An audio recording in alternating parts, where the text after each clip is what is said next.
dia orang alaynya guys.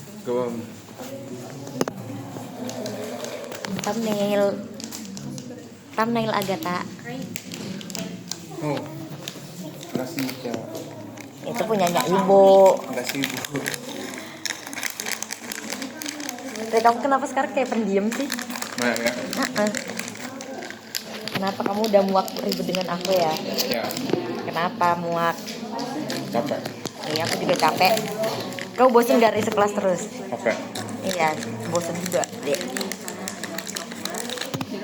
Ya wes lah, kita nggak usah berteman wes Rey. Alhamdulillah.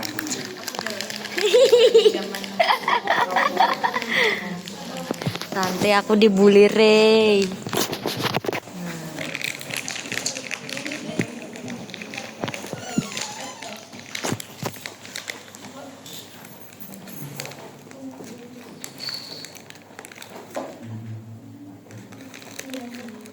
Aipa nggak mungkin tiba-tiba duduk belakang kan?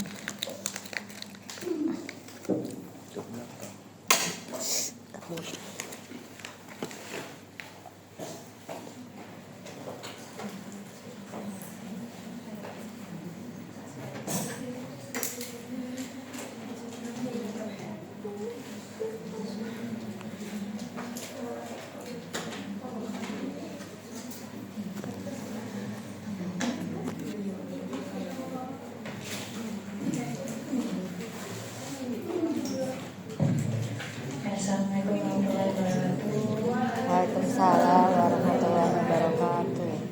Selamat sore adik-adik. Suara saya kedengaran ke belakang ya.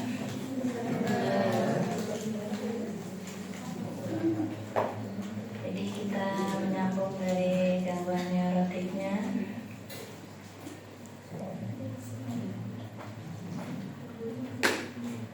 Ini masuk ke kode F44 di PPDG 3, ada gangguan disosiatif atau konversi.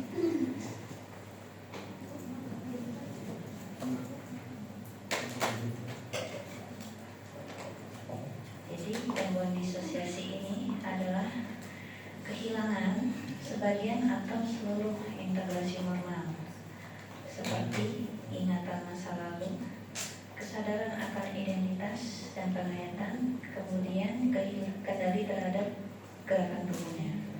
Jadi dia kehilangan. Nanti ada pembagiannya. Ini bersifat psikogenik, berkaitan dengan kejadian traumatis atau problem yang tidak dapat terselesaikan dan tidak dapat ditolerir atau gangguan dalam pergaulan. Konsepnya itu mendadak, biasanya berakhir setelah beberapa minggu atau beberapa bulan, terutama kalau kaitannya dengan kejadian traumatik dalam kehidupan. Jadi nanti ada buktinya yang menunjukkan adanya penyebab psikologisnya. Ini mungkin akan sulit diperoleh buktinya. Biasanya disosiasi ini akan tumpang tindih dengan gangguan kondisi medis umum.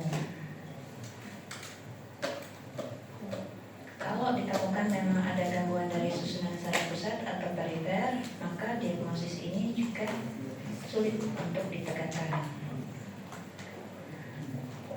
Kalau tidak ditemukan bukti penyebab psikologis, diagnosisnya dibuat bersifat sementara, tetap ada upaya pemeriksaan fisik yang lain.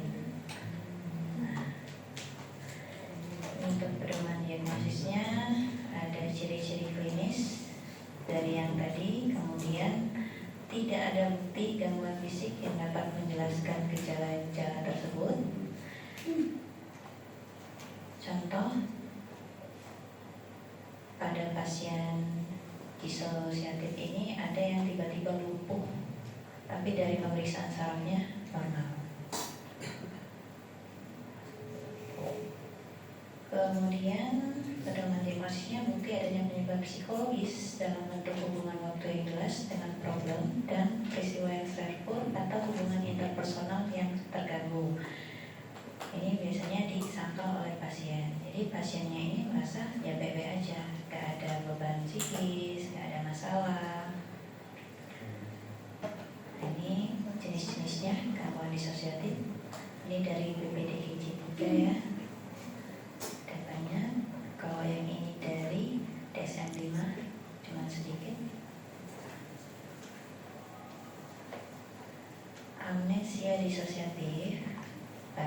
ada hilang daya ingat. Bisa tentang kejadian penting yang baru terjadi, dan hilangnya ini bukan karena gangguan mental organik. Jadi bukan karena stroke, bukan karena epilepsi, yang lain dan yang lainnya. Tiba-tiba aja hilang ingatan. Jadi cirinya konversi ada kehilangan, termasuk ingatan. Biasanya terpusat mengenai kejadian traumatik, bisa karena ada kecelakaan atau kesedihan tidak terduga, bisa parsial, bisa selektif.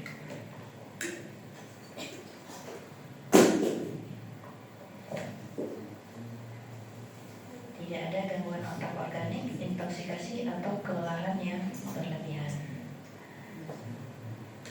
Diagnosis bandingnya bisa dibuat pada gangguan mental organik. Itu ada kesadaran yang fluktuatif atau tidak, ada disorientasi atau tidak,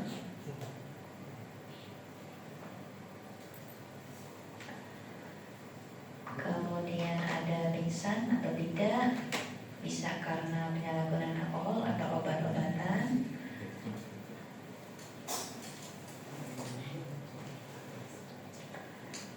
Lalu pada amnesik yang sindrom Korsakoff, ingatan immediate-nya itu normal, tetapi ingatan setelah 2-3 menit hilang itu tidak ditemukan pada amnesia disosiatif. Tentu diagnosis banding. Terus yang selanjutnya ada fugu disosiatif. Kalau di DSM-5 ini termasuk atau meliputi, termasuk dari amnesia disosiatif.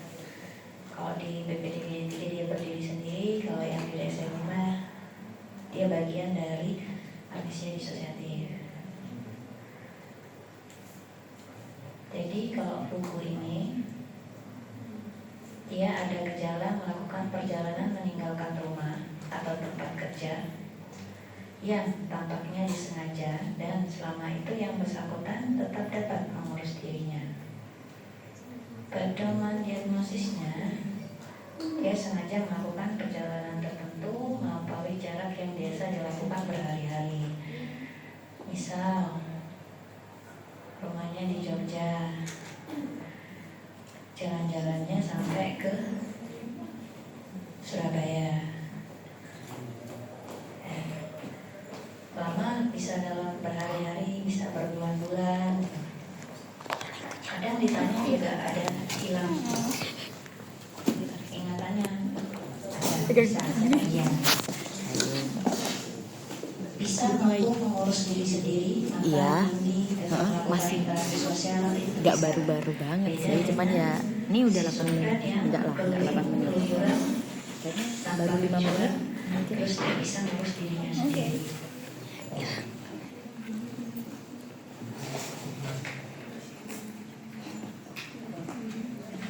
Diagnosis bandingnya itu dibandingkan dengan epilepsi ya, yang pasca serangannya ada riwayat epilepsi atau tidak, terus ada problem atau kejadian yang penuh stres atau tidak, bisa ditanyakan sebelum dia melakukan perjalanan jauh itu ada stres atau tidak. Sama kayak amnesia disosiatif, pembedaan dari simulasi sadar suatu keadaan fugu ini sulit. Nah, jadi disosiatif ini termasuk diagnosis yang susah. Makanya kompetensi dokter umumnya juga cukup tahu aja. Lalu ada stupor disosiatif atau sopor ya. Dia berkurang atau hilang gerakan-gerakan voluntar dan respon normal terhadap rangsangan dari luar seperti cahaya, suara, dan peragaan. Jadi individunya ini akan berbaring atau duduk tanpa bergerak-gerak untuk jangka waktu yang lama.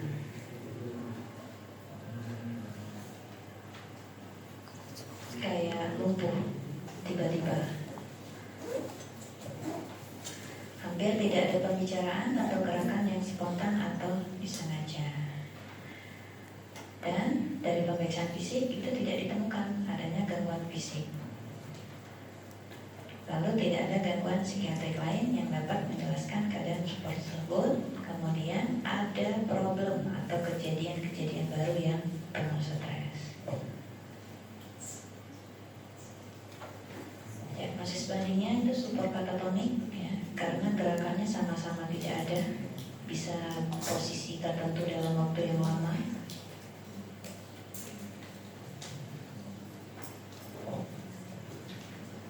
Tapi tetap saya tanyakan kalau katatonik gejala schizofrenia dicari.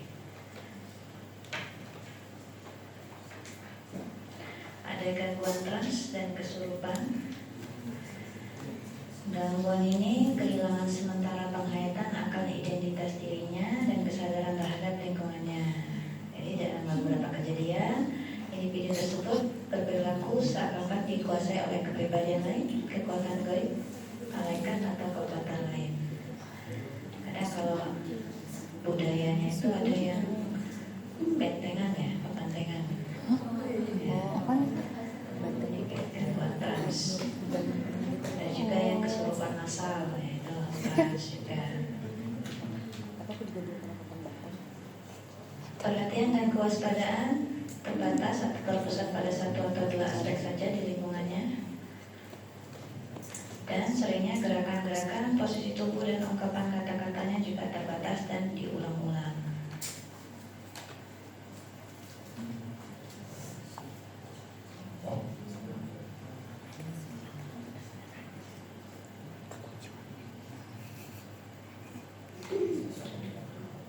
Ini yang motorik disosiatif, hampir sama dengan yang support tadi ya. Kehilangan kemampuan untuk menggerakkan seluruh atau sebagian dari anggota gerak. Paralisis dapat bersifat parsial dengan gerakan lemah atau lambat atau total. Tapi ada juga inkoordinasi yang bisa terjadi khususnya pada kaki, kemudian jalannya juga jadi agak aneh karena inkoordinasi tadi. Bisa juga gemetar atau goyang berlebihan pada satu ekstremitas, gangguan motorik disosiatif. Ada konfusi disosiatif, jadi dia kejangnya semu ya, kejang palsu. Pseudoschizoid dapat menyerupai kejang epileptik dalam gerakannya, tetapi jarang disertai lidah tergigit, luka serius atau jatuh saat serangan. Nggak ada juga inkontinensia urinnya, tidak ada, tidak dijumpai juga kehilangan kesadaran, tapi akan diganti dengan keadaan seperti supor atau trans tadi. Lalu ada yang anestesia, yang kehilangan sensoriknya.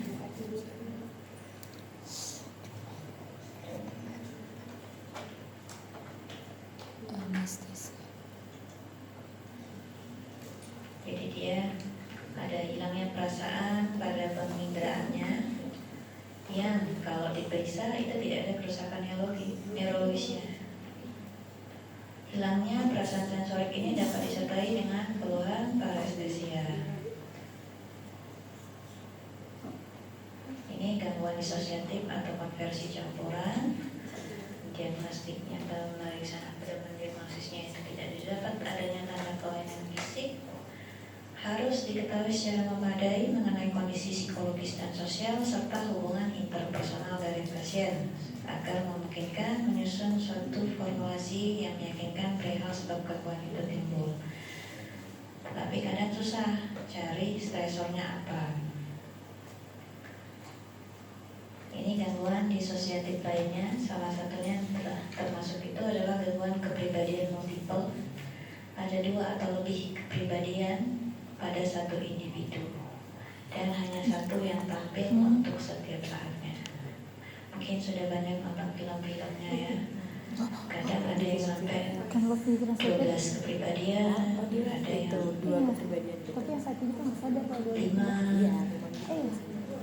Masing-masing kepribadian itu lengkap dalam arti memiliki ikatan, perilaku dan kesenangannya sendiri-sendiri, tapi berbeda dengan kepribadian yang sebelumnya. Ini menurut diagnostik DSM-5. Mouse. Jadi gangguan Kamu identitasnya nonton dijadikan dua Can atau lebih Love Be keadaan Translated. kepribadian Can yang Love Be berbeda Translated. yang dapat dijelaskan dalam beberapa budaya sebagai pengalaman kerasukan. Kalau dari budaya,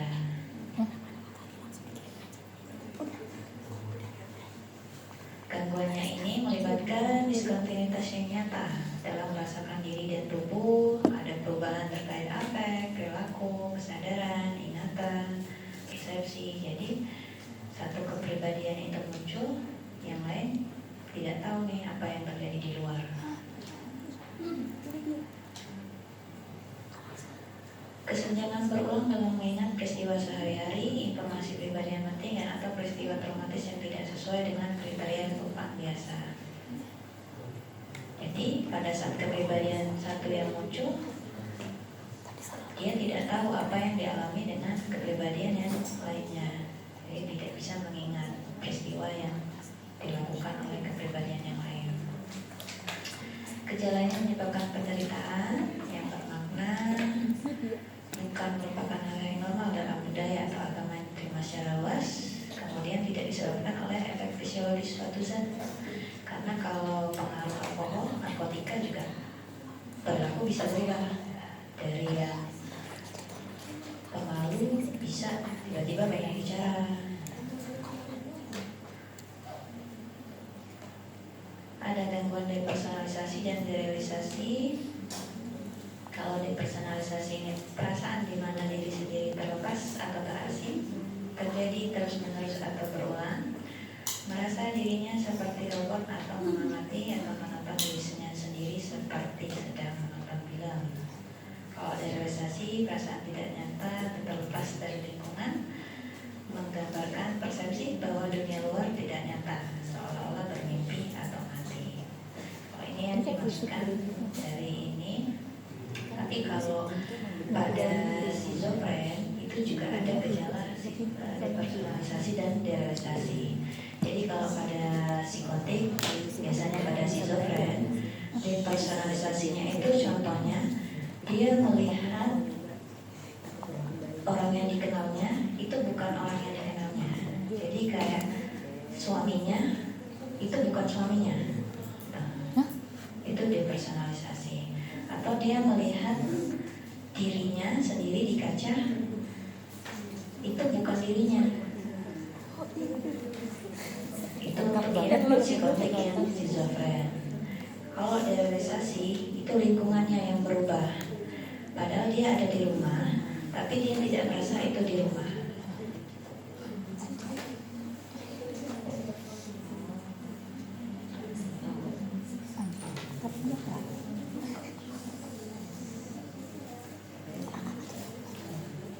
Selanjutnya kita masuk gangguan somatofon.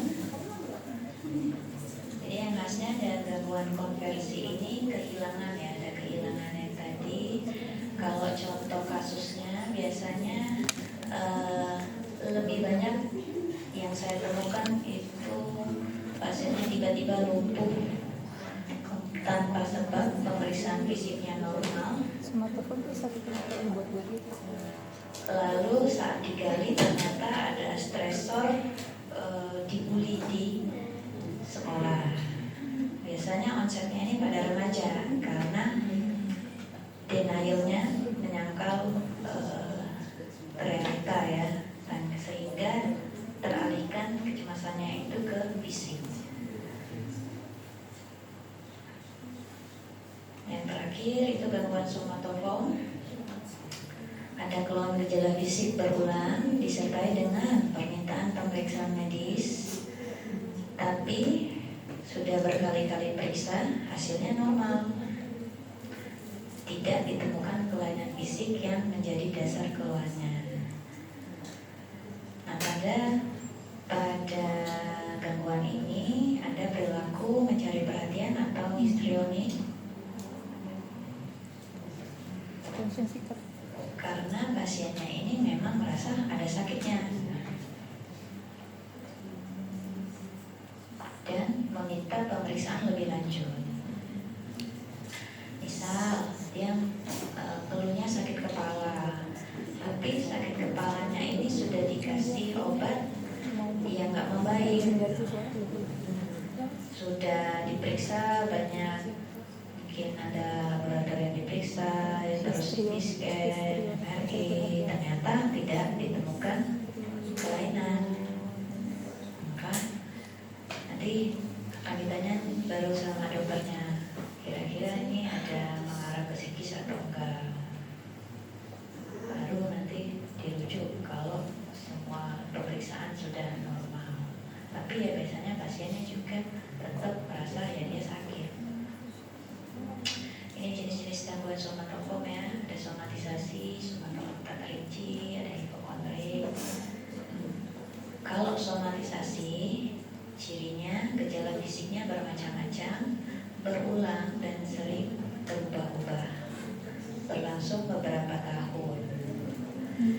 Jadi misalnya dia datang kontrol pertama sakit kepala, nanti kontrol berikutnya yang sakit punggungnya, kontrol berikutnya lagi yang sakit perutnya, beda-beda. Jadi dapat mengenai semua sistem bagian tubuh.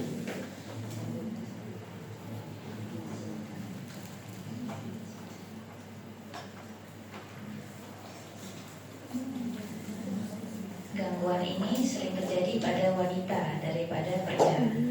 Ya. Karena tadi ada histrioniknya, ciri kepribadian histrionik itu juga ada salah satu yang biasanya terjadi pada wanita ya. Karena yang nyari perhatian kan biasanya wanita.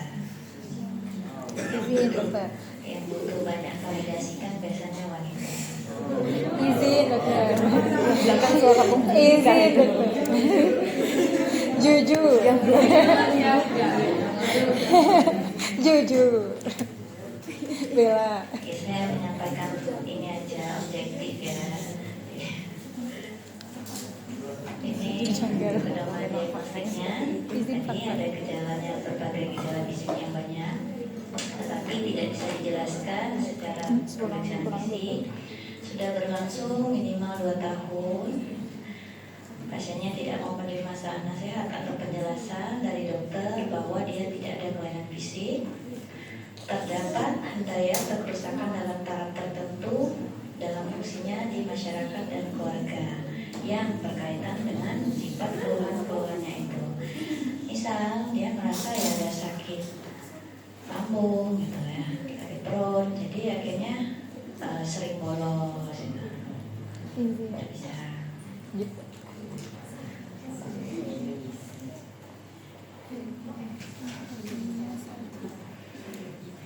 Yang selanjutnya ada gangguan somatoform yang tak terinci, bisa multiple juga, bervariasi dan menetap, tetapi gambaran klinis yang lengkap dan khas dari gangguan somatisasinya tidak terpenuhi, maka diagnosis yang benar somatoform tak terinci.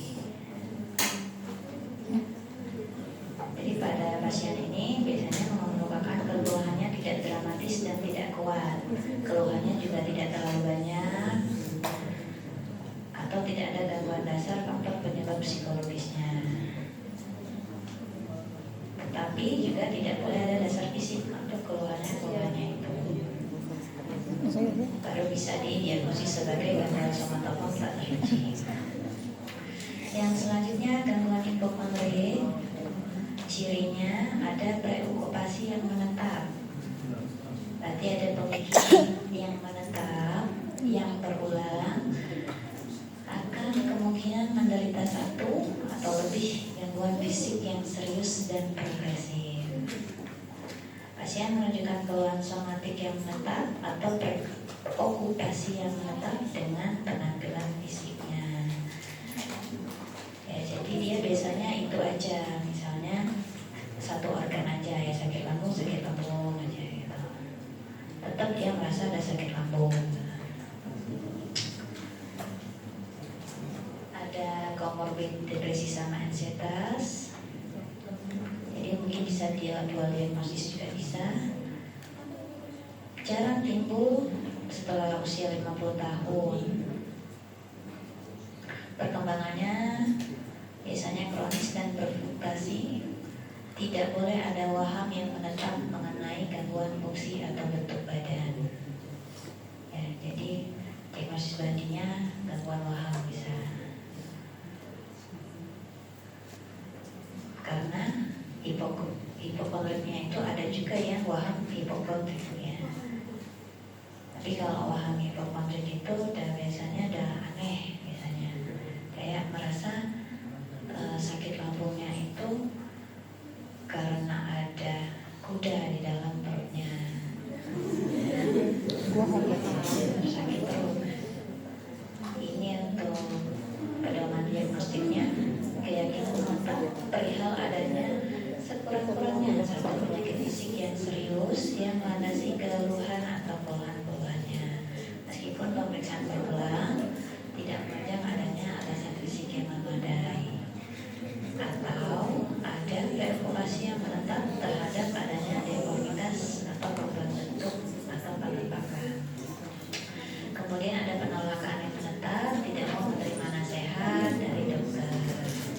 Jadi pada gangguan-gangguan ini pastinya kondisi fisiknya normal, sudah berulang ganti-ganti dokter, karena cari beberapa opini ya, pendapat dokter lain, kemudian tetap menolak pendapat dari dokter-dokter tersebut.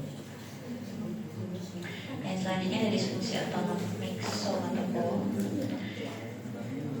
Keluhan fisiknya pada pasien seakan-akan merupakan gejala dari sistem saraf otonom, misal sistem kardiovaskular, gastrointestinal, atau pernapasan. Gejalanya biasanya ada dua jenis. Yang keduanya tidak menunjukkan adanya gangguan fisik dari sistem ataupun organ yang terlibat. Yang pertama jenisnya gejala utama dari kategori gangguan ini ada keluhan yang didasarkan atas tanda objektif perasaan otonom seperti palpitasi, berkeringat, muka panas, dan tremor. Kalau yang jenis gejala kedua gejalanya idiosinkratik, subjektif dan tidak khas. Jadi ada perasaan sakit, nyeri, rasa terbakar, berat ya. Banyak. Ini agak susah didiagnosis. Gejala subjektif tambahan mengacu kepada sistem atau organ tertentu, preokupasi dengan dan distres mengenai kemungkinan adanya gangguan yang serius dari sistem atau organ tertentu, tidak terpengaruh oleh hasil pemeriksaan berulang.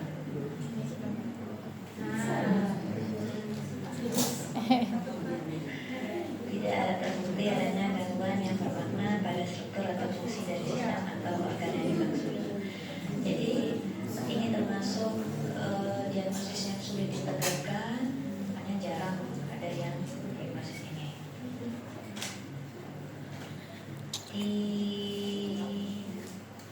Dibagi lagi tergantung sistem organnya. Ada yang kardiovaskular, ada yang pencernaan, atas dan bawah, kodenya masing-masing beda ya. Yang selanjutnya gangguan nyeri somatopon menetap. Jadi seperti nama diagnosisnya, keluhannya itu pasti tetap nyeri, menyiksa dan menetap, tetapi tidak ada bukti jelas dari pemeriksaan fisiknya. Nyeri timbul dalam hubungan dengan konflik emosional atau problem psikososial yang cukup jelas untuk dijadikan alasan dalam mempengaruhi terjadinya gangguan. Kemudian yang selanjutnya gangguan somatopon lainnya, yaitu gangguan ini tidak melalui sistem saraf otonom dan secara spesifik terbatas pada bagian tubuh atau sistem tertentu. Beda dengan gangguan somatisasi, gangguan somatopon terperinci yang banyak menunjukkan keluhan yang banyak dan berubah-ubah. Sama kayak yang lain, tidak gangguan sensasinya ini tidak disebabkan oleh gangguan fisik.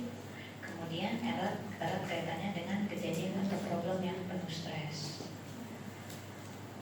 Yang lazim itu biasanya ada gerakan-gerakan pada kulit, parestesia, perasaan membengkak. Ini gangguan somatopon lainnya ini ada globus hysterikus, ada merasa benjolan di kerongkongan yang menyebabkan disfagia. Kemudian ada torticollis psikogenik, gangguan gerakan spasmodik lainnya. Ada pruritus psikogenik, Jadi yang gatal-gatal gitu tiba-tiba muncul karena ada stres,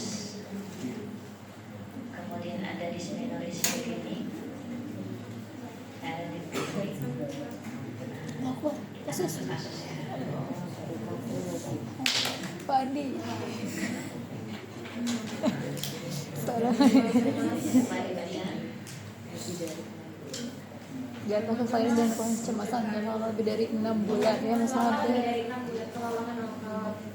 bulan tadi apa? Ya. Ini sih tapi tidak lebih dari berarti ini adalah reaksi depresi singkat. Keren. Apa ininya?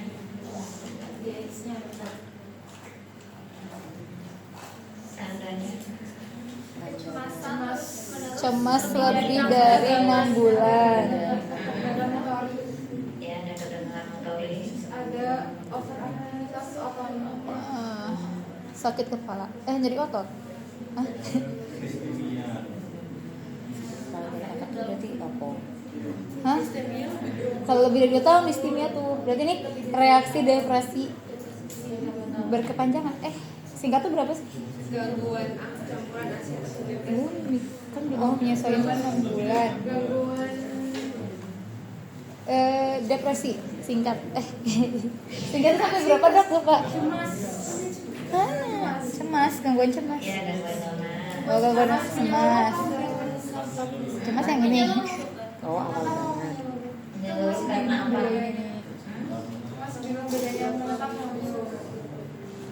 Ansietas dong, menetap 3 bulan. Menyeluruh, gangguan panik, ansietas. Menyeluruh.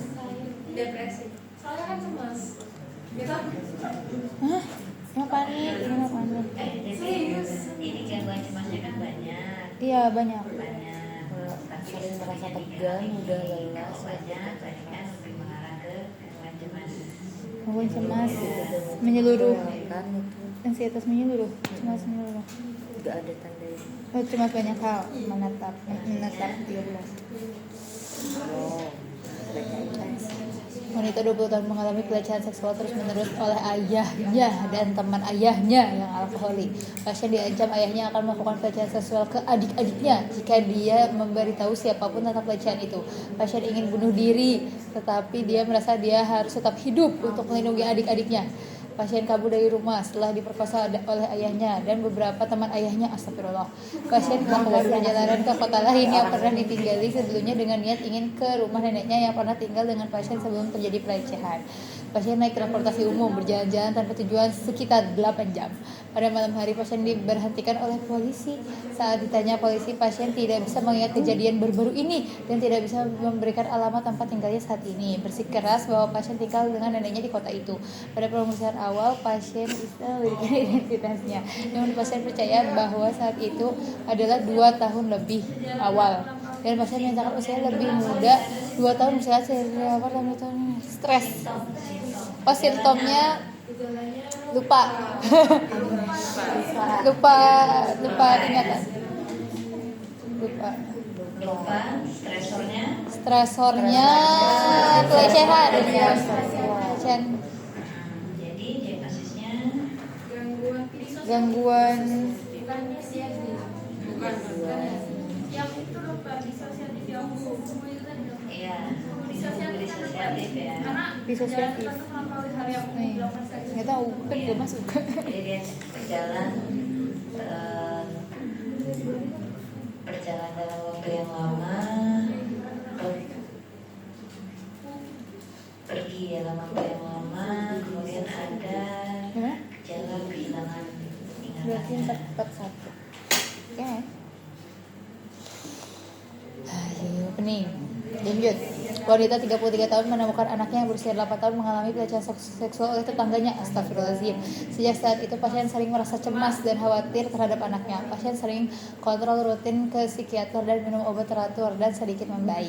Setelah kematian ayahnya akibat komplikasi gangguan penggunaan alkohol, pasien mengalami peningkatan gejala. Pasien dirawat inap setelah ditemukan polisi bertengkar dengan seorang laki-laki dengan tanpa berbusana. Pasien menyatakan tidak ingat bagaimana pasien bisa ada di hotel, sedangkan teman prianya mengatakan bahwa pasien datang ke hotel dengan menggunakan nama yang berbeda atau melakukan pemeriksaan secara sukarela. Oh ini yang itu yang Candice Love is Translated. Yang Candice Love is Translated. Oh, Dia ada dua kepribadian. Apa itu tadi teh? iya tahu. Ini kepribadian ganda. Iya, apa tadi teh? Multiple. Tapi dia namanya kan Kan dia gak ingat Namanya nama. berbeda, Iya, karakternya itu berbeda. judulnya. Judulnya apa? sama konversi. Gangguan disosiatif. Tapi yang konversi sama konversi nggak sih sama konversi? Ini konversi campuran kan? Konversi campuran. Ini yang 481 nggak ketulis. Oh iya, pas satu berarti tuh. Tapi dia Gangguan kepribadian multiple. Sudah yakin dokter itu? Gangguan apa tadi bacanya? multiple. Kepribadian multiple. Sebentar kan jadi pada masakan. Nah, emang ada lagi yang lain. Enggak, yang diabetes. Iya konversi tadi kan dia. Iya kan konversi kan? Iya gangguan disosiatif Kalau dari konversi. DSM-5 namanya gangguan identitas disosiatif. Nah, gimana dok? Kalau yang dari Yang ini. PDGJ ini bisa gangguan kepribadian multiple yang termasuk dari gangguan disosiatif lainnya. Disosiatif konversi. Oh ya, dia jadi kayak ada karakter yang Heeh, jahat kan? heeh. Yang jahat itu berarti nggak tahu kalau ada Tahu. tapi jahat tahu. Awalnya tuh nggak sadar, terus yang itu sadar karena diingetin sama cowoknya. Lanjutannya lagi ya PDGJ-nya. Tapi nanti itu dia menerima sih, malah menggunakan si kepribadian gandanya itu ketika dia takut. Jadi kayak udahlah kamu aja yang muncul gitu. Yang maju. Iya gitu, benar-benar sumpah. Seru tapi. Ntar pada pemeriksaan psikiatri pasien menunjukkan amnesia selama 12 tahun pertama hidupnya. Pasien merasa bahwa hidupnya dimulai pada usia 12 tahun. Pasien juga mengatakan bahwa itu teman imajiner seorang wanita kulit hitam tua yang menasihinya dan menemaninya. Pasien mengaku mendengar suara-suara lain di telinga kanan kirinya. Mas skizo kan sih? So iya dong. Suara berapa wanita dan anak-anak serta Masih nyambungin tadi. Ini proses disosiatif tadi. Cuman ini memperjelas adanya kepribadian yang lainnya karena Oh. bisa jadi usianya Oh, kerjaan. dia merasa 12 tahun nggak sih? maksudnya gimana dok? Tadi bingung. Ada kepribadian lain yang suruh Terus yang tadi Dia apa? tiba-tiba bisa main piano kita. Iya, kayak Dorami, semuanya kayak Dorami. Tapi ini ada yang kepribadian Gak ngerti. maksudnya ini yang mau perjelas karakter udah dari soal tiba-tiba dia bicara dengan aksen lainnya. Oh, maksudnya gimana dokter? Oh, itu lanjutan dok. Iya. Hah? Oh iya. Hah? Oh, itu yang tadi, yang tadi. Ini masih 3 Tadi yang perempuan tadi ke hotel Sukarela, terus ini lanjutin. Ini soalnya sama. Udah itu benar, itu udah Rami, itu yang dapat 81 itu. Udah bener gue yakin. Yeay. Ini juga masih lanjutannya. Panjang banget. Oh, 3 lini ya dok. 3 Soalnya 3 paragraf. Terima kasih. 3 paragraf kayak soal ini ya, soal FNBP.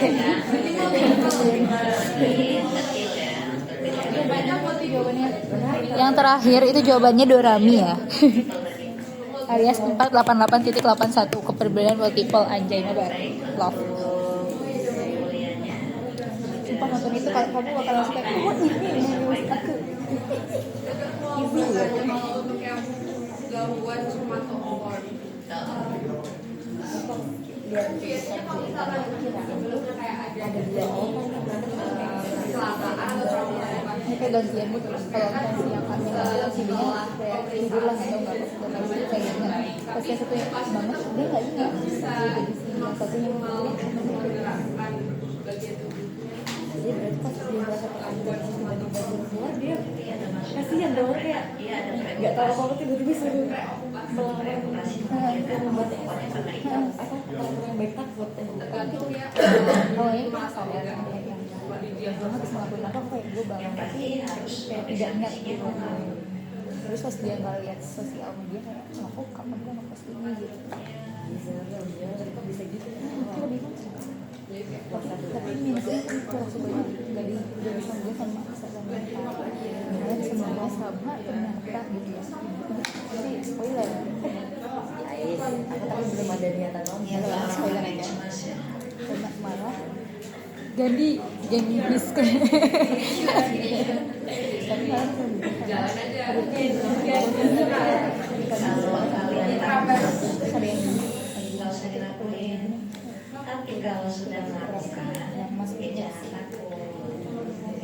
Jadi Hanya itu jangan doang setengah minusnya. jangan takut gagal, karena yang usahanya setengah aja masih bisa gagal. Berarti karena kita selalu takut Usahanya jangan maksimal tidak. aja masih bisa gagal, apalagi yang usahanya cuma setengah. Kalau udah masuk ke dokteran, usaha Masya Allah. maksimal belajar, Amin. setengah-setengah. Ya. Izin. Jadi ini tuh orang yang cemas-cemas takut gagal, orang yang cemas padahal yang dilakukannya itu suatu hal yang positif ya. Ini bukan yang mengarah yang negatif, Masya Allah. bukan berarti nyuruh buat minum alkohol atau yang lainnya.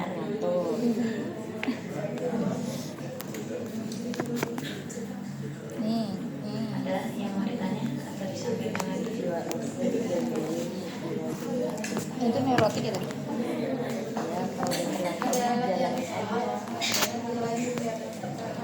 Soal baru dok. Pasti. Nggak bisa ditanya. Jadi kan saya itu nonton salah satu drama. Sama kayak kamu sih. Bukan kayak YouTuber. Itu ceritanya itu ada anak kecil mau nyebrang, terus tiba-tiba ada kayak truk gitu, tapi nggak sampai ketabrak anak kecil. Pasti truk putih itu lagi. Jalan sambil nangis, ibunya datang tuh langsung histeris gitu loh dokter. Langsung dibawa ke rumah sakit kan. Ketika di peptis di pemeriksaan penunjang itu dia nggak ada kelainan, tapi kok hasilnya anaknya tuh lumpuh gitu. Nah terus akhirnya orang tuanya itu menuntut si supir truk itu tadi. Nah itu apakah termasuk gangguan somatoform? Itu anaknya masih gangguan somatoform. Itu tuh kayak bisa jadi dia ketakutan berlebih itu sih. Akhirnya kaget. Bisa gangguan somatikal, Ini sih. bisa juga melingering. Hah? Melingering itu pura-pura, Oh. pura-pura sakit. Kesempatan. Kesempatan. Sebetulnya tidak sekolah. Oh, biasanya orang-orang melingering ada satu lagi itu namanya factitious. Ini yang lebih berat ya. Itu dilakukan supaya mendapatkan sebuah keuntungan. Contoh dia pura-pura supaya nggak bisa sekolah, atau Berat.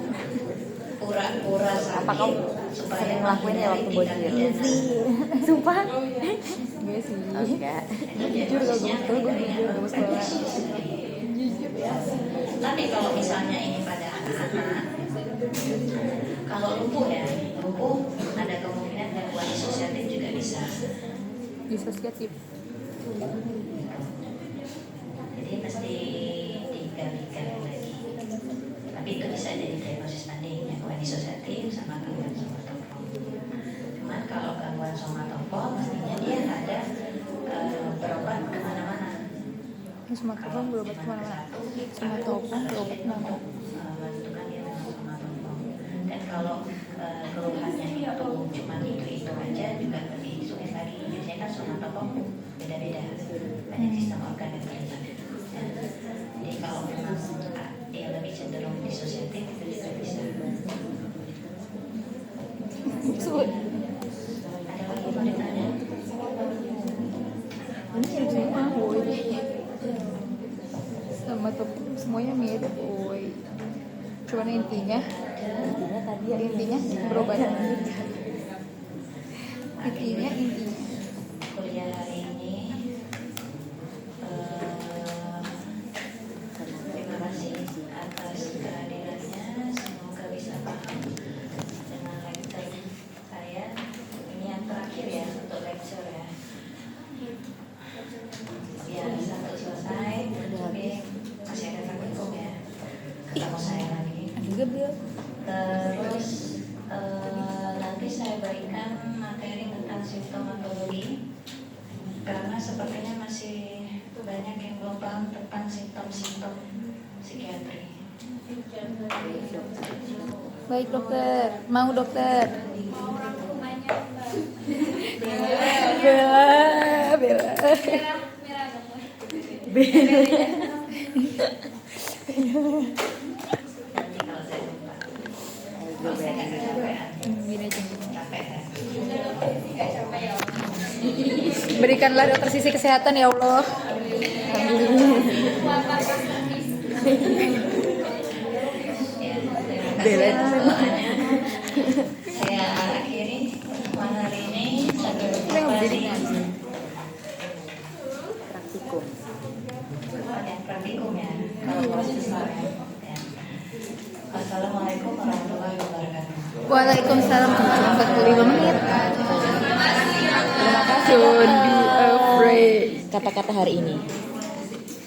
Dari Gandis. Gandhi. Bye. Bye. Bye. Bye. Bye. Bye.